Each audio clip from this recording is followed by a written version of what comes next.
ಬಜಾಜಿಂದ ಒಂದು personal loan offer ಆಗಿದೆ, pre approved ಇತ್ತು. ಓಕೆ. ಇಂಟ್ರೆಸ್ಟ್ ಇದೆ ಮೇಡಮ್ ತಗೊಳಕ್ಕೆ? ಹಾಂ ಸರ್, ಇಂಟ್ರೆಸ್ಟ್ ಇದೆ ಸರ್. ಹಬ್ಬದ ದಿನ ಫೋನ್ ಮಾಡಿಕೊಟ್ರೆ ಬೇಡ ಅಂತೀವಾ? ನಾಳೆ ಹಬ್ಬ. ಎಷ್ಟು ಬೇಕಿತ್ತು ಮೇಡಮ್?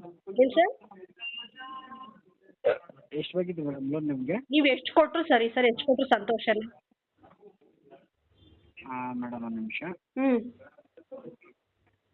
ಮೇಡಮ್. 2,03,000 ಇದೆ. ಆಯಿತು.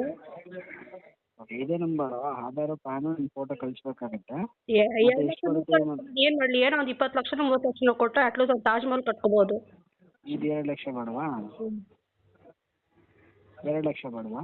ಅಲ್ಲ, 2 ಲಕ್ಷ ಕೊಟ್ಟು ಏನು ಮಾಡಲಿ ಮೇಡಮ್? ನಮ್ಮ ಮ್ಯಾನೇಜರ್ ಕೂಡ ಮಾತಾಡಿ ನಿಮ್ಮ 20 ಲಕ್ಷ ಮಾಡ್ಕೊಡ್ತಾರೆ.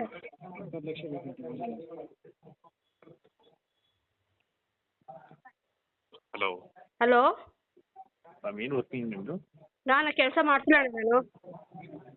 ಹಲೋ ಹಲೋ, ಏನು ವರ್ಕಿಂಗ್ ನಿಮ್ಮದು ಮ್ಯಾಮ್? ಅಣ್ಣ ನಾನು ಕೆಲಸ ಮಾಡ್ತಾ ಇಲ್ಲ, ಅದನ್ನೇ ಹೇಳ್ತಿದ್ದೆ. ಏನು ಮಾಡ್ತಾ ಇಲ್ವಾ? ಇಲ್ಲ. ಎಷ್ಟು ನೋಡ್ತಾ ಇದ್ದೀರಿ ಇವಾಗ? ಏನು ಹೇಳಿ? ಎಷ್ಟು ಲೋನ್ ಅಮೌಂಟ್ ನೋಡ್ತಾ ಇದ್ದೀರಾ? ಆ ಅಣ್ಣನು 2 ಲಕ್ಷ ಕೊಡ್ತೀನಿ, ಅದಕ್ಕೆ ನಾನು 20 ಲಕ್ಷ ಕೊಟ್ಟರೆ ಏನೋ ಒಂದು ಮನೆ ಕಟ್ಕೋಬೋದು ಅಂತ ಹೇಳ್ತಿದ್ವಿ. 20 ಲಕ್ಷ ಕೊಟ್ಟರೆ ಮನೆ ಕಟ್ಕೋತೀರಿ? ಹಾಂ. ಕೆಲಸ ಮಾಡದೆ ಲೋನ್ ಹೆಂಗೆ ಕಟ್ತೀರಿ ಮ್ಯಾಮ್ ಮತ್ತೆ? ನಾನು ಅಷ್ಟೇ ಕೊಡಿ ಅಂತ ಈ ಥರ ಫೋನ್ ಮಾಡಿದ್ದೆ, ಕೊಡ್ತೀನಿ ಅಂದ್ಬಿಟ್ಟು. ಕೊಡ್ತೀನಿ ಅಂದ್ರೆ ಬೇಡ ಅನ್ನೋಕ್ಕಾಗುತ್ತೆ? ಅದು ಹಬ್ಬದ ದಿನ ಫೋನ್ ಮಾಡಿ ಕೊಡ್ತೀನಿ ಅಂದ್ರೆ ಬೇಡ ಅನ್ನೋಕ್ಕಾಗುತ್ತೆ? ಮನೆಗೆ ಬರೋ ಮಹಾಲಕ್ಷ್ಮಿ ಓದಿಯೋಕ್ಕಾಗುತ್ತೇನಾ? 2 ಕೊಡ್ತೀವಿ ನೋಡಿ, 2 ತಗೊಳಂಗಿದ್ರೆ. ಅಲ್ಲ, ಮನೆ ಬರೋ ಮಹಾಲಕ್ಷ್ಮಿ ಓದಿಯೋಕ್ಕಾಗುತ್ತಾ? ಹಾಂ, ಹೌದು ಹೊಡಿತೀರಾ? ಕರೆಕ್ಟ್ ಅಲ್ಲ? ಅದು ಹಬ್ಬದ ದಿನ ಇವಾಗ ನೀವೇ ಫೋನ್ ಮಾಡ್ತೀರಾ? ಹ್ಞೂ ನಿಮ್ಮ ನಾವೇ ಊಹಿಸ್ಬೇಕು. ಸರಿ ಸರಿ ಸರಿ, ಥ್ಯಾಂಕ್ ಯು ಮ್ಯಾಮ್. ಆ ಥರ ಏನಾರು ಆದರೆ ಕಾಲ್ ಮಾಡ್ತೀವಿ ನಿಮಗೆ. 20 ಲಕ್ಷ ಇವಾಗ ಹೇಳಿದ್ದು ಏನಾಯ್ತು ಕತೆ? 2 ಲಕ್ಷದ್ದು 2 ಲಕ್ಷ ಮಾಡ್ಬೋದು ಮ್ಯಾಮ್. ಹಾಂ. ಅದೇ ನಿಮ್ಮದು ಕೆಲಸ ಏನೂ ಇಲ್ಲ ಅಂತ ಹೇಳ್ತಿದ್ರಲ್ಲ, ಹಾಂ ಹೌದು.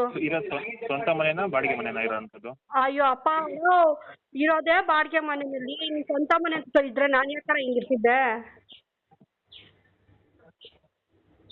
ಸರಿ ಮೇಡಮ್, ಆಯಿತು. ಏನಾಯ್ತಣ್ಣ? ಯಾವಾಗ ಕೊಡ್ತೀರಾ? ಯಾವಾಗ ಬ್ಯಾಗ್ ಎತ್ಕೊಂಡು ಬರಲಿ ಬ್ಯಾಂಕ್ ಹತ್ರಕ್ಕೆ? ಹಾಂ, ಹೇಳ್ತೀನಿ ಮ್ಯಾಮ್. ಇಲ್ಲ, ಡೈರೆಕ್ಟ್ ಅಕೌಂಟಿಗೆ ಕಳಿಸ್ತೀವಿ. ನನಗೆ ಅಕೌಂಟೇ ಇಲ್ಲ, ನಾನು ಬ್ಯಾಗ್ ಎತ್ಕೊಂಡು ಬರ್ತೀನಿ. ಹೇಳಿ ಅಂತ ಹೇಳ್ತೀವಿ ಹೇಳಿ. ಹಾಂ ಹೇಳಿ, ಬೇಗ ಹೇಳಿ, ನಾನು ಕಾಯ್ಕೊಂಡಿದ್ದೀನಿ. ಬ್ಯಾಗ್ ಇನ್ನೂ